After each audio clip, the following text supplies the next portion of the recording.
মান ক্বালা লা ইলাহা ইল্লাল্লাহ দাখালাল জান্নাহ। নবীজি বলেন, যে ব্যক্তি একবার কালিমা পড়বে সেই ব্যক্তিটা যদি গুনাহগার হয়, এরপরেও যদি তার অন্তরের ভিতরে যারা পরিমাণ ঈমান অবশিষ্ট থাকে, আল্লাহর নবী বলেন একটা সময় আল্লাহ পাক রব্বুল আলামিন এই মানুষটাকে জান্নাত দান করবে। বলেন সুবহানাল্লাহ।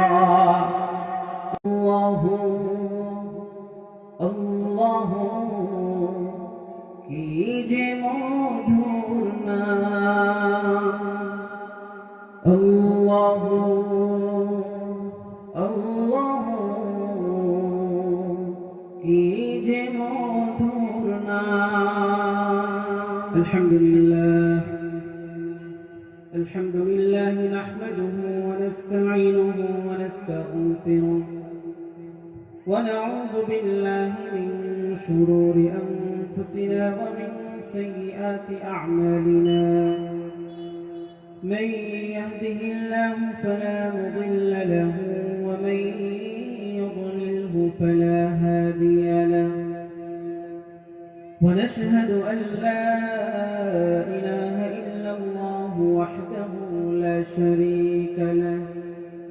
ونشهد أن سيدنا وسندنا وحبيبنا وطبيب قلوبنا ومولانا محمدا عبده ورسوله، أرسله بالحق بشيرا ونذيرا وداعيا إلى الله بإذنه وسراجا وقمرا منيرا. أما بعد فأعوذ بالله من الشيطان الرجيم. بسم الله الرحمن الرحيم. قل هو الله أحد الله الصمد لم يلد ولم يولد ولم يكن له كفوا أحد. صدق الله العظيم وصدق رسوله النبي الكريم، ونحن على ذلك لمن الشاهدين والشاكرين، والحمد لله رب العالمين. सूरज ने दिया अपने शुआओं का ये पैगाम, सूरज ने दिया अपने शुआओं का ये पैगाम। दुनिया है अजब चीज कभी सुबह कभी शाम, दुनिया है अजब चीज कभी सुबह कभी शाम। दुनिया में हो दुनिया का तलबगार नहीं हो, बाजार से गुजर हो तो खरीदार नहीं हो, बाजार से गुजर हो तो खरीदार नहीं हो। उल्फत में बराबर के वफा हो के जफा हो, उल्फत में बराबर के वफा हो के जफा हो। हर चीज में लज्जत है अगर दिल में मजा हो, हर चीज में लज्जत है अगर दिल में मजा हो। ला इलाहा जोरे ला इलाहा, जोरे ला इलाहा, ला इलाहा इल्लल्लाह, ला इलाहा इल्लल्लाह, ला इलाहा इल्लल्लाह, ला इलाहा।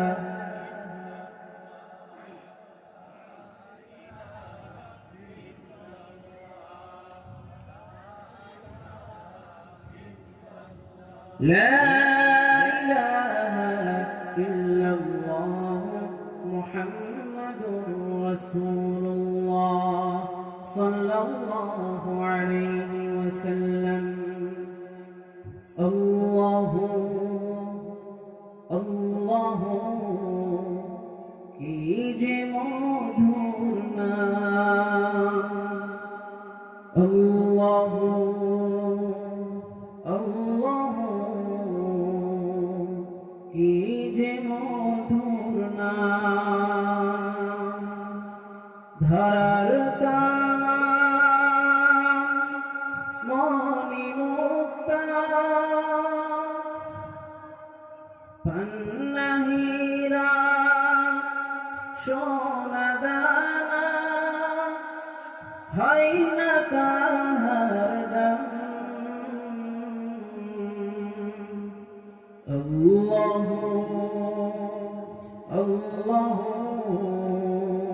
কি যে মধুর নাম সবাই পড়েন আল্লাহ আল্লাহ কি যে মধুর নাম আকাশ বাতাস সাগর নদী গাইছে ও নাম নিরবধি আকাশ বাতাস সাগর নদী গাইছে ও নাম নিরবধি ভক পাখালি কণ্ঠে শুনি পাক পাখালি কণ্ঠে শুনি নিত্য অবিরাম আল্লাহ আল্লাহ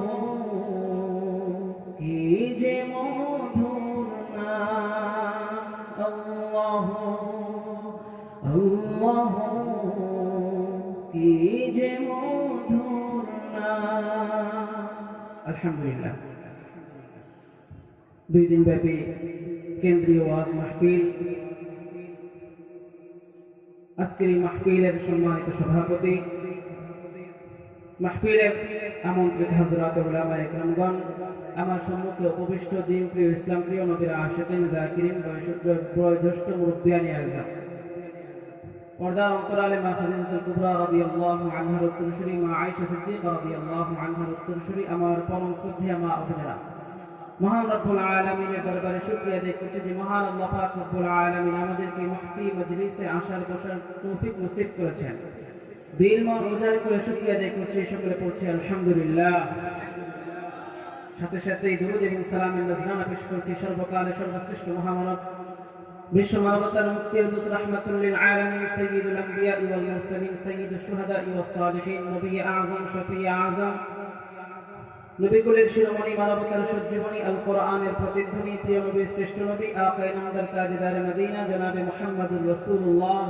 সাল্লাল্লাহু আলাইহি ওয়াসাল্লাম মুআজ্জাজ মুকাররম হাজিরিন লম্বা চড়া কোনো আলোচনা আমি করব না কিছু সময় আপনাদের সামনে একটু মুযাকারা করে ইনশাআল্লাহ আমি আমার আলোচনা শেষ করব ভূমিকা লম্বা ভূমিকা টানার সময় নেই যেহেতু সময় অল্প মুহতারাম হাজিরিন পৃথিবীর মাঝে সবথেকে উৎকৃষ্ট দামি যে বস্তু সেই বস্তুটির নাম হচ্ছে ঈমান ঈমান কত বড় দামি জিনিস যেটা এই অল্প সময়ে বোঝাতে আমি সক্ষম নই আমার পরে প্রখ্যাত ওয়াইজগণ ইনশাআল্লাহ আলোচনা করবেন রাখবেন ইনশাআল্লাহ আমি দুই একটি কথা বলে ইনশাআল্লাহ আলোচনা শেষ করতে চাইব ইনশাআল্লাহ মুআজ্জাজ মুকাররম হাজিরিন ঈমান কত বড় দামি জিনিস কত বড় পাওয়ারফুল জিনিস যে শুধুমাত্র একটি ঈমানের কারণে আল্লাহ পাক রব্বুল আলামিন দুটি বাসস্থান আল্লাহ পাক রব্বুল আলামিন নির্ধারণ করেছেন একটা স্থানের নাম হচ্ছে জান্নাত অপরটির নাম হচ্ছে জাহান্নাম শুধুমাত্র এই একটি কালিমার মাধ্যমে ফাইনাল ডিসিশন নেওয়া হবে যে কে জান্নাতি হবে আর কে জাহান্নামী হবে যদি যারা পরিমাণ ঈমান থাকে তবে এই ব্যক্তিটা জান্নাতি হবে আর যদি যারা পরিমাণ ঈমান না থাকে তাহলে এই ব্যক্তিটা জাহান্নামী হবে সেই সুবাদে ঈমান কত বড় দামি জিনিস সে ব্যাপারে রাসূল করিম সাল্লাল্লাহু আলাইহি ওয়াসাল্লাম হাদিসের মধ্যে বলেন, মান ক্বালা লা ইলাহা ইল্লাল্লাহ দাখালাল জান্নাহ। নবীজি সাল্লাল্লাহু আলাইহি ওয়াসাল্লাম বলেন, যদি কোনো ব্যক্তি একবার কালিমা তাইয়্যিবা পাঠ করে, যার ভিতরে কালিমা থাকবে, যারা পরিমাণ ঈমান থাকবে, এই ব্যক্তিরা যদি গুনাহগার হয়, একটা সময় আল্লাহ পাক রব্বুল আলামিন এই মানুষটাকে আল্লাহ জান্নাত দান করবে। সুবহানাল্লাহ। নবীজি সাল্লাল্লাহু আলাইহি ওয়াসাল্লাম বলেন, মান ক্বালা লা ইলাহা ইল্লাল্লাহ দাখালাল জান্নাহ। নবীজি বলেন, যে ব্যক্তি একবার কালিমা পড়বে, সেই ব্যক্তিরা যদি গুনাহগার হয়, এরপরেও যদি তার অন্তরের ভিতরে যারা পরিমাণ ঈমান অবশিষ্ট থাকে, আল্লাহর নবী বলেন একটা সময় আল্লাহ পাক রব্বুল আলামিন এই মানুষটাকে জান্নাত দান করবে। বলেন সুবহানাল্লাহ। মুসলমান বন্ধুগণ আমার, আল্লাহ পাক রব্বুল আলামিন যে জান্নাতটা বান্দাকে দিবেন, সেই জান্নাত বুঝি আমাদের টাঙ্গাইল জেলার সমান? কি বলেন? আওয়াজ করে বলেন। মুসলমান বন্ধুগণ আমার, আল্লাহ পাক রব্বুল আলামিন যেই মানুষটাকে সর্বনিম্ন যেই মানুষটাকে আল্লাহ পাক রব্বুল আলামিন জান্নাত দান করবেন, সেই জান্নাতের সম পরিমাণ কতটুকু জায়গা হবে, জান্নাতটা কত বড় হবে? নবীজি বলেন, এই দুনিয়ার সমান 10 দুনিয়ার সমান আল্লাহ তাকে জান্নাত দান করবে। সুবহানাল্লাহ। মুসলমান বন্ধুগণ আমার, ঈমান কত বড় দামি জিনিস। আমরা মুসলমানের ঘরে জন্ম নেওয়ার কারণে আমরা মুসলমান হয়েছি, এই জন্য আমাদের ভিতরে ঈমানের দরদ নাই। আমরা ঈমানটাকে ওই পরিমাণ মুহাব্বত আর ভালোবাসতে পারি না যে পরিমাণ ঈমান আনার কারণে সাহাবীদের ভিতরে ঈমানি গজনা ছিল, ঈমানের মজা তাদের ভিতরে ছিল। ঈমানের মজা তো তারাই বুঝেছেন। সিদ্দিক আকবর ঈমানের মজা বুঝেছেন। হযরত আবু বকর তিনি ঈমানের মজা অনুধাবন করতে পেরেছেন। হযরত ওমর ফারুক রাদিয়াল্লাহু তাআলা আনহু ঈমানের মজা পেয়েছেন। হযরত উসমান ইবনে আফফান রাদিয়াল্লাহু তাআলা আনহু ঈমানের মজা পেয়েছেন। হযরত আলী রাদিয়াল্লাহু তাআলা আনহু ঈমানের মজা পেয়েছেন। হযরত বেলাল রাদিয়াল্লাহু তাআলা আনহু ঈমানের মজা পেয়েছেন। এইজন্য হযরত বেলাল রাদিয়াল্লাহু তাআলা আনহুকে যখন বলা হলো, বেলাল তুমি ঈমান ছেড়ে দাও, না হয় তোমাকে দুনিয়া থেকে শেষ করে দেব, হযরত বেলাল রাদিয়াল্লাহু তাআলা আনহু বলেন, আমার জীবন চলে যাবে, আমি এরপরেও কালিমা ছাড়ব না। বলেন সুবহানাল্লাহ। মুসলমান বন্ধুগণ আমার, ঈমান কত বড় নিয়ামত, ঈমান কত বড় নিয়ামত। সাহাবীদের ঘটনার দিকে তাকালে আমরা স্পষ্ট বুঝতে পারি। হযরত তুফাইল ইবনে আমর আদ-দাওসী রাদিয়াল্লাহু তাআলা আল্লাহর নবী একজন প্রিয় সাহাবী, হযরত তুফাইল ইবনে আমর আদ-দাওসী রাদিয়াল্লাহু তাআলা তার ঈমান গ্রহণের ঘটনাটা বড় আশ্চর্য ছিল। হযরত তুফাইল ইবনে আমর আদ-দাওসী রাদিয়াল্লাহু তাআলা আনহু আল্লাহর নবী সাল্লাল্লাহু আলাইহি ওয়াসাল্লামের কাছে ঈমান আনার পরে তার মাধ্যমে একজন নয়, 5 জন নয়, 10 জন নয়, 50 জন নয়, বরং তুফাইল ইবনে আমর আদ-দাওসী রাদিয়াল্লাহু তাআলা আনহুর হাতে হাত রেখে 80টিরও বেশি পরিবার ইসলাম গ্রহণ করেছে। বলেন সুবহানাল্লাহ। হযরত তুফাইল ইবনে আমর আদ-দাওসী রাদিয়াল্লাহু তাআলা ঘটনা বলি আমি শেষ করে দেব। হযরত তুফাইল ইবনে আমর আদ-দাওসী রাদিয়াল্লাহু তাআলা আনহু মক্কাতুল মুকাররমার মধ্যে প্রবেশ করেন এমন একটা মুহূর্তে, যে মুহূর্তের ভিতরে স্বামী স্ত্রীর মধ্যে সম্পর্ক বিচ্ছেদ হচ্ছে, ভাই ভাইয়ের মধ্যে সম্পর্ক বিচ্ছেদ হচ্ছে, মা সন্তানের মধ্যে সম্পর্ক বিচ্ছেদ হচ্ছে, এমন একটা মুহূর্তে ইয়ামান দেশের একজন ব্যক্তি, তিনি গোত্র প্রধান তুফাইল ইবনে আমর আদ-দাওসী রাদিয়াল্লাহু তাআলা মক্কায় প্রবেশ করলেন।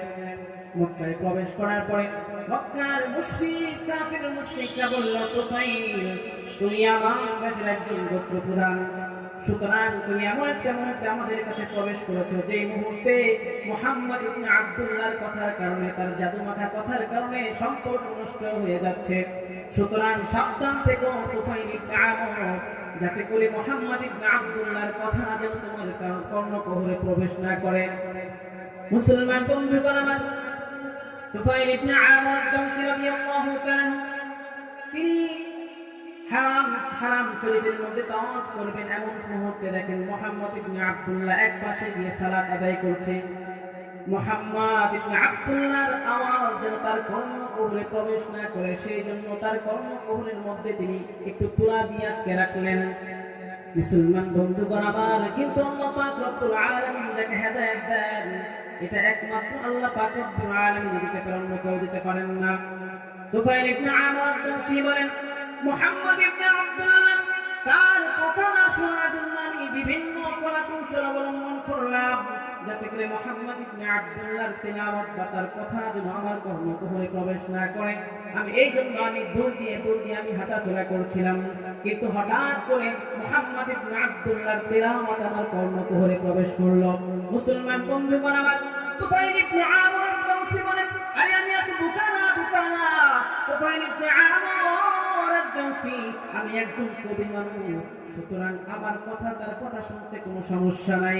যদি ভালো মনে হয় গ্রহণ করব, যদি খারাপ হয় তাহলে প্রত্যাখ্যান করলেই তো হয়ে গেল। এইভাবে তুফাইল ইবনে আমর আদ-দাওসী রাদিয়াল্লাহু তাআলা আনহু আল্লাহর রাসূল সাল্লাল্লাহু আলাইহি ওয়াসাল্লামের পাশ দিয়ে তিনি একটু চক্কর দিচ্ছেন। মুসলমান বন্ধুগণ আমার, আল্লাহর রাসূল সাল্লাল্লাহু আলাইহি ওয়াসাল্লাম তেলাওয়াত শেষ করে, সালাত শেষ করে এরপরে তিনি বাড়ির দিকে রওনা করলেন। তুফাইল ইবনে আমর আদ-দাওসী রাদিয়াল্লাহু তাআলা আনহু আল্লাহর রাসূল সাল্লাল্লাহু আলাইহি ওয়াসাল্লামের পেছনে পেছনে চলতে শুরু করলো।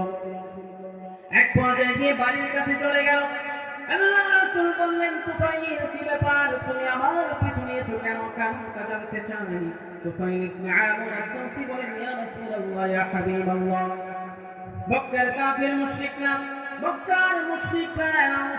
আমার কর্ণকুহরে প্রবেশ করে দিয়েছে আপনার কথা না শোনার জন্য। মুহাম্মদ, আমি ইতিপূর্বে আপনার ব্যাপারে অনেক কথাই আমি শুনেছি। মক্কার মুশরিকরা বলেছে মুহাম্মদ ইবনে আব্দুল্লাহ একজন কবি, মুহাম্মদ ইবনে আব্দুল্লাহ একজন কবি, কিন্তু বিশ্বাস করেন নবীজি আমি একজন কবি মানুষ, কিন্তু দুনিয়ার স্বাভাবিক নিয়মে একজন কবির তার ভাষা যেমন হয় তার চেয়ে আপনার ভাষা অনেক উচ্চাঙ্গের, আপনার ভাষা অনেক সৌন্দর্য, সুতরাং আপনি একজন কবি নন। ওগো মুহাম্মদ, মক্কার মুশরিকরা বলে আপনি একজন জাদুকর। মুহাম্মদ ইবনে আব্দুল্লাহ, ও আল্লাহর রাসূল, আমি মনে করে বিশ্বাস করি দুনিয়ার স্বাভাবিকভাবে যারা জাদুটোনা করে তাদের মতো আপনি জাদুটোনা করেন না, সুতরাং আমি বিশ্বাস করলাম আপনি জাদুকর নন। মুহাম্মদ ইবনে আব্দুল্লাহ আপনার ব্যাপারে বলে তারা পাগল, তারা বলে আপনি পাগল। নবীজি, আমি বুকে হাত দিয়ে বলি পাগলের আলামত আপনার ভিতরে নাই। নবীজি, আমি মনে করে বিশ্বাস করে নিলাম আপনি যে তেলাওয়াত করছেন এটা সাধারণ কোনো গ্রন্থ নয়, এই গ্রন্থটির নাম হচ্ছে আল কুরআন। মুসলমান বন্ধুগণ আমার, আল্লাহর রাসূল সাল্লাল্লাহু আলাইহি ওয়াসাল্লামকে বললেন, ইয়া রাসূলুল্লাহ, ইয়া হাবিবাল্লাহ, আমি এই মুহূর্তে আপনার হাতে হাত রেখে আমি ইসলাম গ্রহণ করতে চাই। আল্লাহর রাসূল বললেন, এবার তুমি আমার সাথে পড়ো, লা ইলাহা ইল্লাল্লাহ মুহাম্মাদুর রাসূলুল্লাহ সাল্লাল্লাহু আলাইহি ওয়াসাল্লাম। মুহতারাম হাজিরিন, এজন্য আমাদের ঈমান আনতে হবে, ঈমান আমাদেরকে এই মজা আমাদের উদ্ধারণ করতে হবে। আল্লাহ পাক রব্বুল আলামিন ঈমানের সাথে ঈমান আমাদের ভিতরে বিদ্যমূল হওয়ার তৌফিক আল্লাহ নসিব করেন। আমিন। ওয়া আখিরু দাওয়ানা আলহামদুলিল্লাহ।